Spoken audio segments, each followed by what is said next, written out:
Hello students, today we are going to start our new chapter electrochemistry.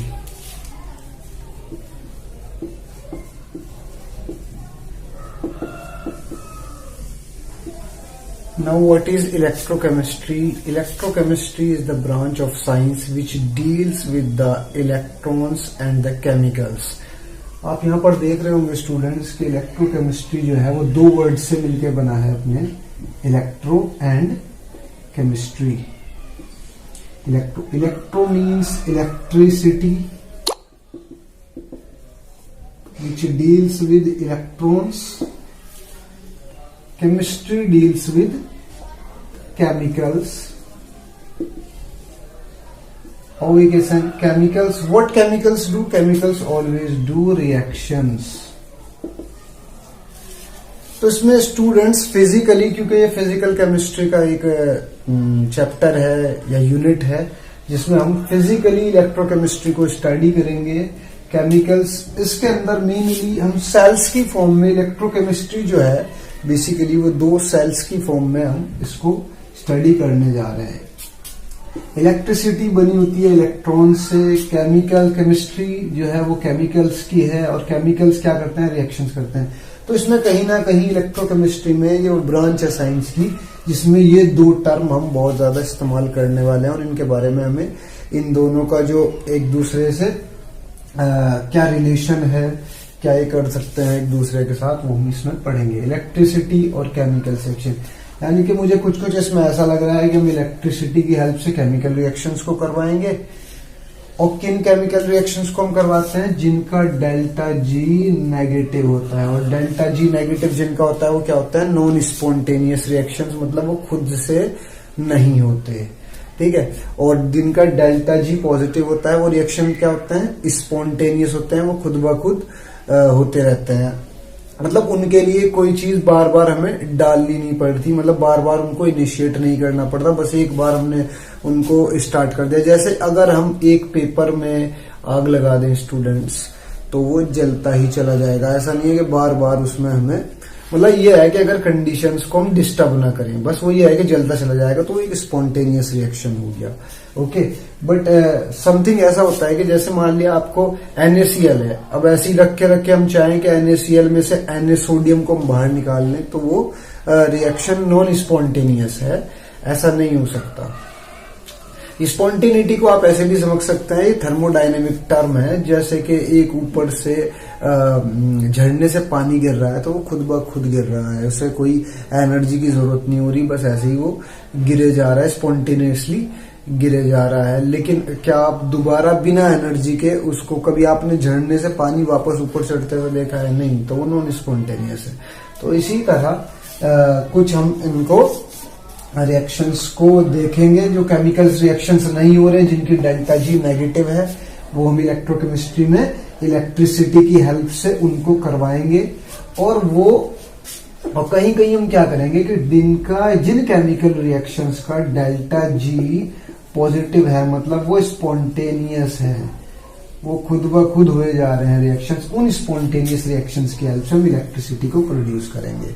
Okay students, तो यही हमें समझना है. अब इसको फिजिकली अगर हम देखें, अभी तक तो हम बात कर रहे थे इनके बारे में, लेकिन अगर हम फिजिकली इन बातों को समझे तो हम सेल्स के फिजिकली जो ये चीजें सामने आती है तो सेल्स के रूप में आती है.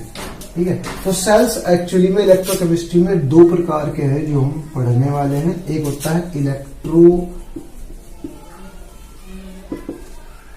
केमिकल सेल और दूसरे होते हैं electrolytic cells. Electrochemical cells, electrolytic cells. इनमें क्या होगा, इलेक्ट्रोकेमिकल सेल्स में स्टूडेंट्स मैंने भी आपको बताया कि स्पॉन्टेनियस रिएक्शन से हम इलेक्ट्रिसिटी को प्रोड्यूस करेंगे. केमिकल एनर्जी और रिएक्शंस में क्या होता है स्टूडेंट्स, रिएक्शंस में केमिकल एनर्जी प्रोड्यूस होती है. केमिकल एनर्जी से हम क्या प्रोड्यूस करेंगे, इलेक्ट्रिकल एनर्जी. और ये किस में हमें देखने को मिलता है, इलेक्ट्रोकेमिकल सेल्स में इलेक्ट्रिकल एनर्जी प्रोड्यूस करेंगे. तो स्टूडेंट्स इसमें हम क्या करेंगे, ये वही नॉन स्पॉन्टेनियस रिएक्शंस हैं जो हमें करवाने हैं. इलेक्ट्रिकल एनर्जी से हम क्या प्रोड्यूस करेंगे स्टूडेंट्स? केमिकल एनर्जी प्रोड्यूस करेंगे, क्योंकि वो रिएक्शन जो नहीं हो रहे हैं। ओके, तो electrolytic cells are those cells in which electrical energy is used to produce chemical energy for the non spontaneous reactions. Okay students, तो ये सब हमें यहाँ पर देखना है। इसका एग्जांपल आप समझ लीजिए, ये तो आप समझ ही रहे होंगे। मान लिया ये सेल्स आपने देखी होंगे। इसका एग्जांपल है extraction of metals, extraction of metals such as, जो कि बहुत ही हाईली रिएक्टिव मेटल्स होते हैं students, such as sodium, okay, potassium and all that. और आपने इसमें देखा हो इलेक्ट्रोप्लेटिंग में भी स्टूडेंट्स इसको हम यूज करते हैं। ऐसा तो नहीं होता ना कि खुद ब खुद कोई मेटल आके किसी मेटल के ऊपर चढ़ जाता है, उसकी इलेक्ट्रोप्लेटिंग हो जाती है, नहीं, उसको by forcefully by the help of electrical energy कराना पड़ता है। उसमें से हम इलेक्ट्रिकल एनर्जी पास आउट करते हैं, तब जाके कहीं हम केमिकल एनर्जी प्रोड्यूस करते हैं, तब जाके वो उसके ऊपर इलेक्ट्रोप्लेटिंग होती है। इसी तरह मान लिया स्टूडेंट्स एक्सट्रैक्शन करना है हमें ओर्स में से मेटल्स का, तो उसमें से हमें क्या करना पड़ेगा? उसके लिए भी हम इलेक्ट्रिकल एनर्जी यूज करते हैं, तब जाके वो रिएक्शन होता है, वो ओर्स निकल के आते हैं हमारे। तो ये सब हमें इसमें पढ़ना होगा। इसका एग्जाम्पल हो गया स्टूडेंट्स, जो हम देखते हैं सेल्स यूज करते हैं इलेक्ट्रिकल एनर्जी प्रोड्यूस करने के लिए, तो मेनली वोल्टाइक सेल होते हैं स्टूडेंट। वोल्टाइक सेल में भी स्टूडेंट्स हम कौन से सेल्स यूज करते हैं? जिन्हें हम डेनियल सेल बोलते हैं। कौन सा cell? Daniell cell, voltaic cell, ये नाम एक ही है स्टूडेंट्स। वोल्टाइक सेल जब हम इसमें जिंक और कॉपर का इस्तेमाल करें तो तब ये डेनियल सेल कहलाने लगता है। ओके स्टूडेंट्स, चलिए इसको फिर पढ़ते हैं। व्हाट इज इलेक्ट्रोकेमिकल, तो पहले हम डिस्कस करते हैं students what is electrochemical cells.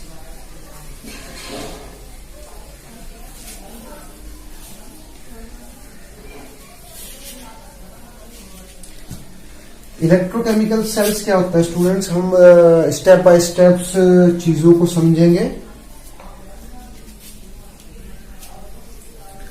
यहां पर हम बना देते हैं इलेक्ट्रोकेमिकल सेल, इलेक्ट्रोकेमिकल सेल, और इलेक्ट्रोलाइटिक सेल को हम बाद में जो है इसके इलेक्ट्रोकेमिकल सेल के अच्छे से उसको भी हम सीखेंगे बनाना और उसकी working. Okay, electrochemical cell students क्या होता है? ये दो हाफ सेल्स से मिलकर बनता है, मतलब इसमें अलग अलग दो हम बीकर्स लेते हैं, कंटेनर्स लेते हैं, जिसमें अलग अलग पहले हम चीज को समझ लेते हैं व्हाट इज इट। इसमें हम क्या करते हैं? दो अलग अलग कंटेनर्स, इनको हम बोलते हैं two half cells. Okay students, इसमें टू हाफ सेल्स में हमें क्या करना होता है? हम इसमें कुछ ऐसे एलिमेंट डालते हैं, कुछ ऐसे साल्ट्स डालते हैं जो पानी में डलने के साथ ही उसमें आयनाइज हो जाए, मतलब टूट जाए अपने आयंस में। तो मान लीजिए स्टूडेंट्स इधर अगर हम लेते हैं, मान लिया हम ले लेते हैं इधर इसमें जिंक सल्फेट, क्या ले लेते हैं? Zinc sulphate. तो ये जिंक सल्फेट जैसे ही जो, क्योंकि जिंक सल्फेट जैसे ही हम वाटर में डिसॉल्व करेंगे स्टूडेंट्स, तो क्या हो जाएगा? हमें दे देगा Zn2 पॉजिटिव और SO4 2 नेगेटिव। क्या देगा स्टूडेंट्स? Zn2 पॉजिटिव और SO4 2 नेगेटिव। उसको अभी हम यहाँ पे लिख नहीं रहे हैं। तो इसी तरह अगर हम इधर ले लेंगे कॉपर सल्फेट, तो ये हमें पानी में घुलने पर क्या दे देगा? क्योंकि ब्रेक डाउन हो जाएगा, Cu2 पॉजिटिव और SO4 2 नेगेटिव में ब्रेक डाउन हो जाएगा एक्वस कंडीशन में, यानी कि पानी की कंडीशन में। ये भी Zn2 पॉजिटिव SO4 2 नेगेटिव किसमें? एक्वस कंडीशन में। सॉलिड में ऐसे रहेगा, लेकिन एक्वस कंडीशन में ये ऐसे हो जाता है। ओके स्टूडेंट्स, तो ऐसे सब्सटेंस को जो पानी में घुलने पर आयनाइज हो जाएं क्या बोला जाता है? इलेक्ट्रोलाइट्स बोलते हैं। क्या बोलते हैं स्टूडेंट्स इनको? इलेक्ट्रोलाइट। तो इनका हमने एक सॉल्यूशन तैयार कर लिया है एक्वस, इधर हमारे पास मिल गया Cu2 पॉजिटिव। तो स्टूडेंट्स इन सेल्स, इलेक्ट्रोकेमिकल सेल्स में हम एक मेटल की रॉड डिप करते हैं जिसे बोलते हैं हम इलेक्ट्रोड। क्या बोलते हैं स्टूडेंट्स इसको? इलेक्ट्रोड। और ये क्या हो गया? अपने दो इलेक्ट्रोलाइटिक सॉल्यूशन हो गए, और इसमें भी हम एक रॉड डिप कर लेंगे।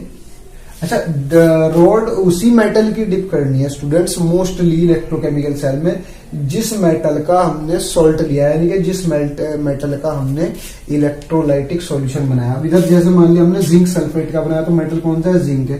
तो ये भी कौन सा हो गया आपका? Zinc solid. और ये क्या हो गया अपने पास? Copper solid. अब इन दोनों को हमने कनेक्ट कर दिया आउटर एक्सटर्नल सर्किट से, और यहाँ पर हमने एक वोल्ट मीटर लगा दिया स्टूडेंट, ठीक है। लेकिन अभी ना इसमें जो है कोई करंट पास नहीं होगा। ओके, इलेक्ट्रोलाइटिक सॉल्यूशन हो गया आपके पास।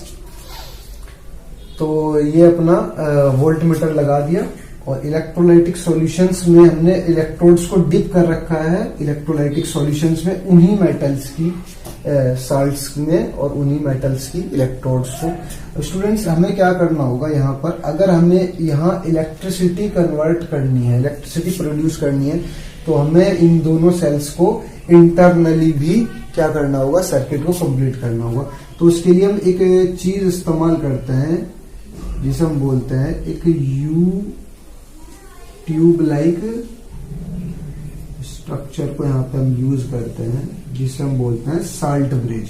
यू ट्यूब लाइक स्ट्रक्चर होता है, इसके अंदर इसको बोलते हैं स्टूडेंट्स हम सॉल्ट ब्रिज।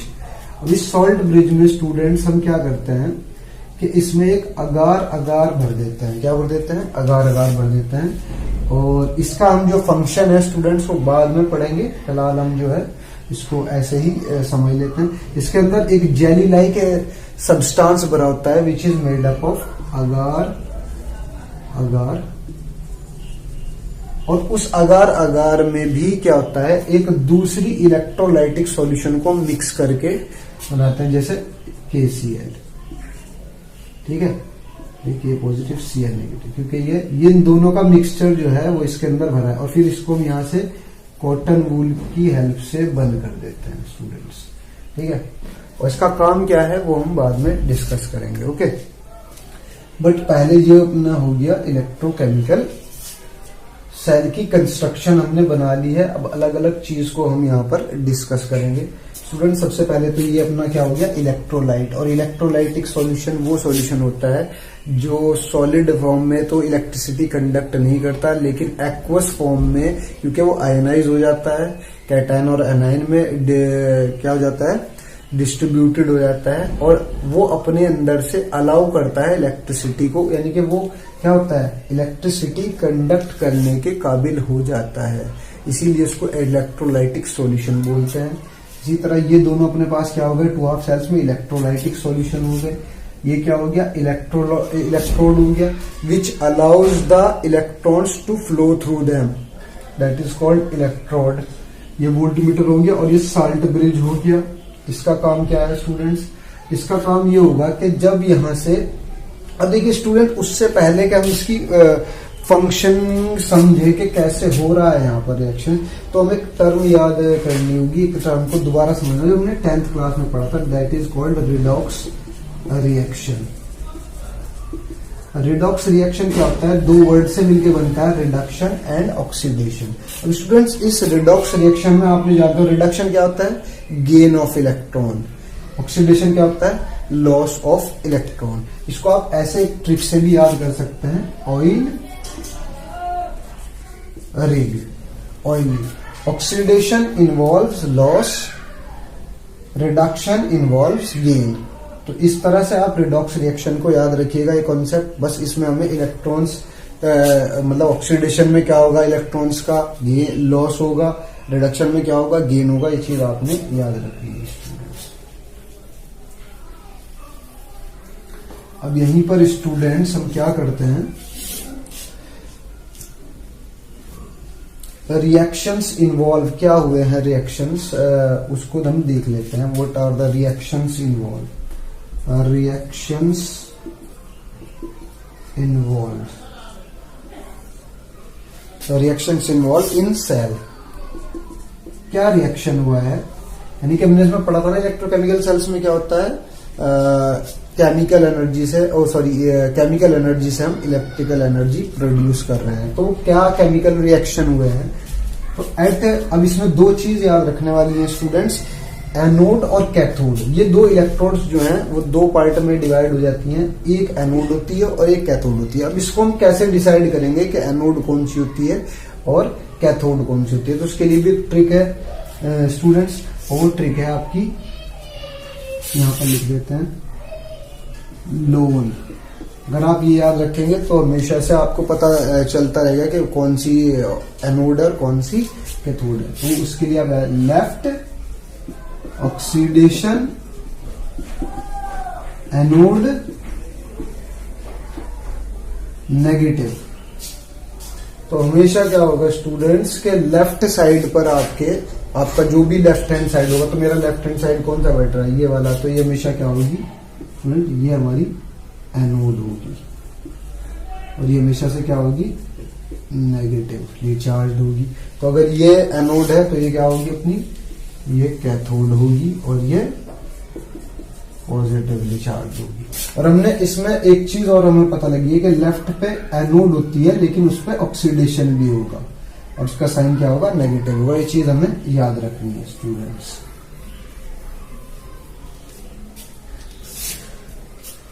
तो ऑक्सीडेशन क्या होगा? तो सबसे पहले एट एनोड क्या रिएक्शन हो रहा है स्टूडेंट्स, वो देख लेते हैं। एनोड की तरफ क्या रिएक्शन हो रहा है अपने? एनोड में क्या हो रहा है? एनोड पे कौन प्रेजेंट है? जिंक। और ये देखिए जिंक सॉलिड की फॉर्म में प्रेजेंट है। तो एनोड पे क्या होता है? लोन। ऑक्सीडेशन होगा। क्या होगा? ऑक्सीडेशन क्या होता है? लॉस ऑफ इलेक्ट्रॉन, है ना। तो ऑक्सीडेशन, अब ये जेड, अब इधर क्या है? एनोड पे कौन प्रेजेंट है? जिंक। जिंक प्रेजेंट है तो जिंक क्या करेगा? लॉस ऑफ इलेक्ट्रॉन कैसे दिखाते हैं स्टूडेंट्स? ऐसे दिखाते हैं। ये जिंक सॉलिड और ये जिंक एक्वस। एक्वस किसे बोलते हैं स्टूडेंट्स? हमने पिछले चैप्टर में भी पढ़ा था कि जब हम किसी चीज को पानी में डिसॉल्व कर देते हैं तो वो सॉल्यूशन क्या कहलाता है? Aqueous solution. यानी कि यहाँ जिंक सॉलिड जो है वो टूटकर, यानी कि क्या है, वो सॉल्यूशन में आ रहा है, सॉल्यूशन में आ रहा है और 2 इलेक्ट्रॉन का लॉस कर रहा है। Okay students.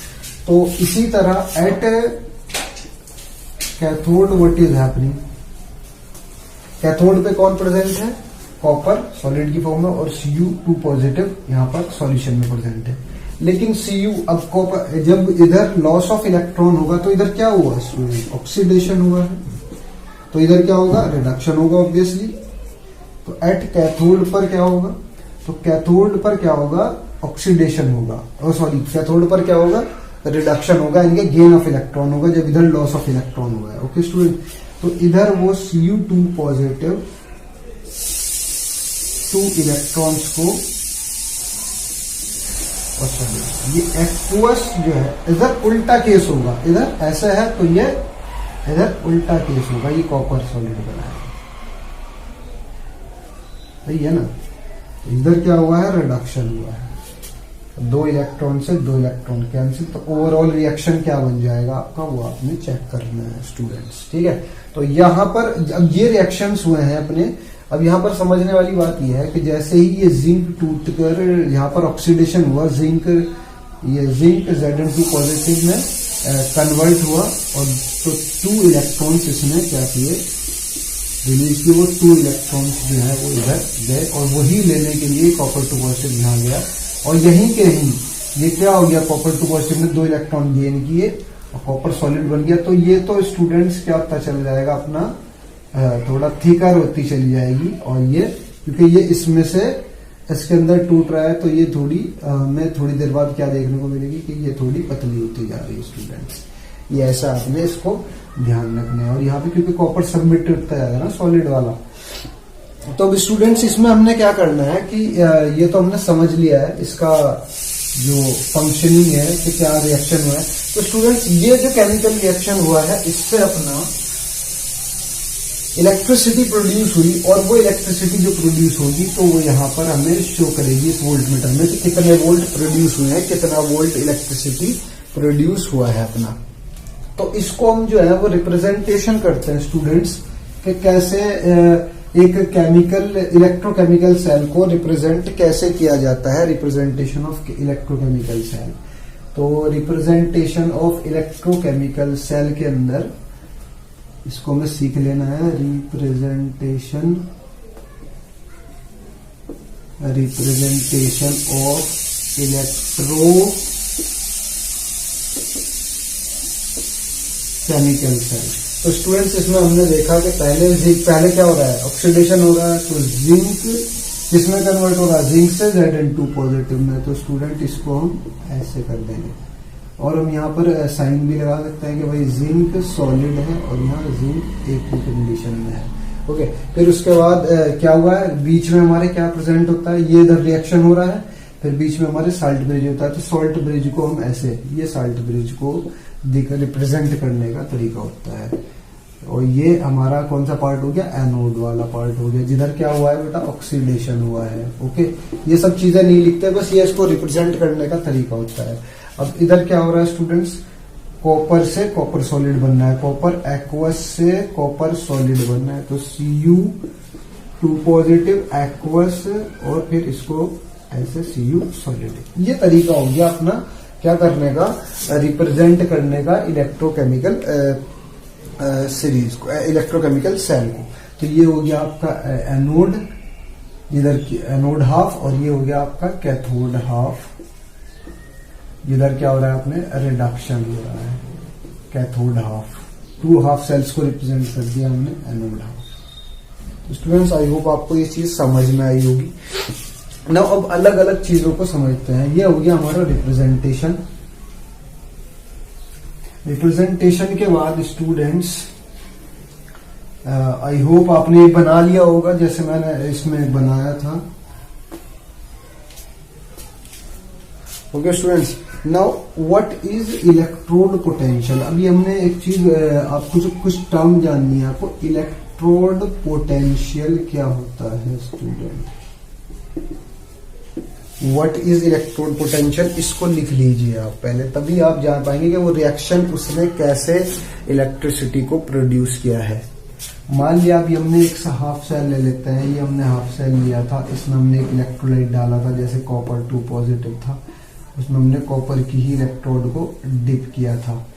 तो स्टूडेंट्स जैसे ही हम उसी मेटल की इलेक्ट्रोड को उसी मेटल की इलेक्ट्रोलाइट में डिप करते हैं तो उसके अंदर एक पोटेंशियल डेवलप हो जाता है, चाहे तो इलेक्ट्रॉन गेन करने का, क्योंकि एक तरफ इलेक्ट्रॉन गेन हुआ था और एक तरफ इलेक्ट्रॉन क्या हुआ है, लॉस हुआ है student.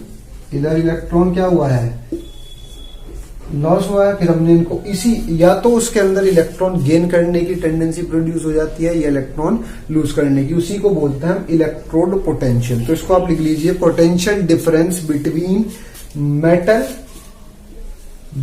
Metal and it's electrolyte which is of its own salt. Potential difference between इसके और इसके बीच में, मेटल और उसके इलेक्ट्रोलाइट जो कि उसी के सॉल्ट से बनी है, के बीच में जो डिफरेंस होता है उसी को हम क्या बोलते हैं, इलेक्ट्रोड पोटेंशियल बोलते हैं। नाउ स्टैंडर्ड इलेक्ट्रोड पोटेंशियल, ये तो हम चीज समझ में आ गई होगी आपको कि इलेक्ट्रोड पोटेंशियल क्या है, potential difference between metal and it's electrolyte is called electrode potential. Now another thing is standard electrode potential. Standard electrode potential. तो स्टूडेंट्स इसको पहले लिख लीजिए, ये कुछ कंडीशंस होती हैं। इलेक्ट्रोड पोटेंशियल तो वही होगा, बस कंडीशन व्हेन इलेक्ट्रोलाइट, अगर हम वो जो हमने इलेक्ट्रोलाइट ली, ये जो हमने इलेक्ट्रोलाइट ली है कॉपर सल्फेट की, और ये हमने कॉपर का ही इसमें ये डिप किया है, ठीक है ना, हाफ सेल ले लिया हमने। तो ये अगर मैं ले लू, कंसेंट्रेशन ले लू 1 m, कितनी 1 मोलर, यानी कि 1 लीटर में मैंने कितने मोल कॉपर सल्फेट के डाले हुए हैं, 1 मोल 6.022 इंटू 10⁻23 पार्टिकल। तो जब कंसेंट्रेशन कितनी ले लू मैं, 1 मोल, तो when concentration of electrolyte is 1 molar, यानी कि मोलैरिटी क्या हो उसकी, 1 मोल हो, एंड टेम्परेचर इज 298 केल्विन। ये 298 केल्विन अप्रोक्सीमेटली 25 डिग्री सेल्सियस जो रूम टेम्परेचर माना जाता है। एंड टेम्परेचर इज 290 और प्रेशर आपका क्या रहेगा बच्चों, एंड प्रेशर इज 1 बार या फिर 1 ATM। तो उन कंडीशंस को एक ही चीज आई है, ठीक है। तो एक मोलर कंसंट्रेशन रहे, 298 केल्विन टेम्परेचर रहे, एक एटमॉस्फेरिक प्रेशर रहे, उस कंडीशन पे जो हमारा पोटेंशियल डिफरेंस होगा मेटल और उसकी इलेक्ट्रोलाइट के बीच में, वो इलेक्ट्रोड पोटेंशियल क्या कहलाएगा, स्टैंडर्ड इलेक्ट्रोड पोटेंशियल कहलाएगा students. Now another thing is standard. Now student what is volt. वो जो वोल्ट प्रोड्यूस हुए थे वो वोल्ट क्या होता है, व्हाट इज वोल्ट।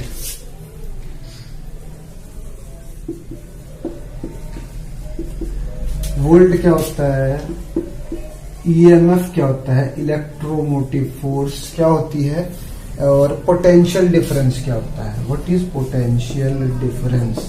इन सब सवालों का जवाब हमें चाहिए स्टूडेंट्स। तो उसके लिए हमें क्या करना है, तो आप जानते हैं स्टूडेंट्स वोल्ट क्या होता है, यूनिट होती है पोटेंशियल डिफरेंस की। Volt is a unit of potential difference. तो अगर हम उन दो सेल्स वो हमने दो सेल्स बनाए थे स्टूडेंट्स, ऐसे दो हाफ सेल्स थे, उसके अंदर हमने इलेक्ट्रोलाइट लगाई हुई थी और ये इलेक्ट्रोड्स लगा के फिर हमने यहाँ पे वोल्ट मीटर से जो वोल्ट आएगा, फिर यहाँ पर हमने साल्ट ब्रिज लगा दिया था स्टूडेंट्स, यही तो इलेक्ट्रोकेमिकल सेल था। तो यहाँ पर जो वोल्ट आया था वो कैसे आया था, तो उसको निकालने का क्या तरीका है, that is called EMF, electromotive force. EMF निकालना उसे बोलते हैं ई, ठीक है ना। तो ये निकलता है स्टूडेंट्स इन दोनों के इलेक्ट्रोड पोटेंशियल, इसका इलेक्ट्रोड पोटेंशियल और इसका इलेक्ट्रोड पोटेंशियल। तो ये हो गया आपका राइट हैंड साइड वाला और ये हो गया आपका लेफ्ट हैंड साइड वाला। तो इसे राइट हैंड साइड पे क्या होती है आपके कैथोड होती है और ये राइट हैंड साइड पे आपके एनोड होती है, ये आपको पहले से पता है। तो ये होगा आपका ER माइनस EL, ये एक फॉर्मूला है ईएमएफ निकालने का। ओके स्टूडेंट, तो ये राइट पे इसे हम क्या कहते हैं, राइट, ई राइट और ई लेफ्ट, ठीक है स्टूडेंट्स। तो हमने जो डैनियल सेल का कंस्ट्रक्शन किया था स्टूडेंट्स, आपको मैं बता दूं, यहां पर जो हमने कंस्ट्रक्शन किया था डैनियल सेल का, ये दो हाफ सेल्स हमने लिए हुए थे। एक में हमने zinc Zn2 positive, SO4 2 negative ये इलेक्ट्रोलाइट ली हुई थी, और दूसरे में हमने ली हुई थी कॉपर 2 पॉजिटिव और SO4 2 नेगेटिव स्टूडेंट्स। और फिर हमने इधर जिंक लगाया हुआ था, इसको हम बोलते हैं डैनियल सेल, जब जिंक सल्फेट और कॉपर सल्फेट लिया जाता है किन्हीं इलेक्ट्रोकेमिकल सेल के अंदर। और ये हो गया था आपका, दिस इज जिंक सॉलिड,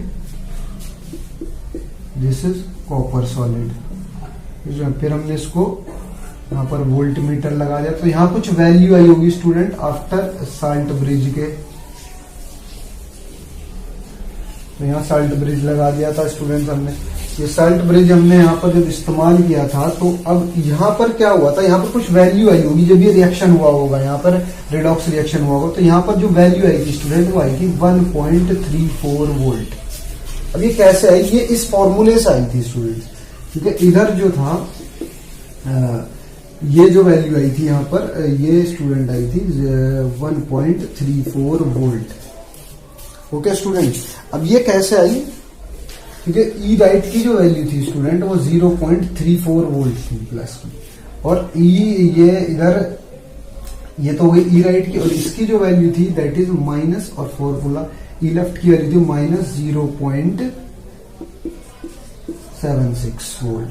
तो 0. ये दोनों प्लस करके ये स्टूडेंट, अब स्टूडेंट्स ये तो बात ठीक है कि क्योंकि यहाँ पर तो वैल्यू आ जाएगी, लेकिन वो पूरी वैल्यू आएगी इन दोनों का जो फॉर्मूले के, लेकिन हमें ये इंडिविजुअल वैल्यूज कैसे पता चलिए स्टूडेंट्स, वो हमें पता करना है कि हाउ।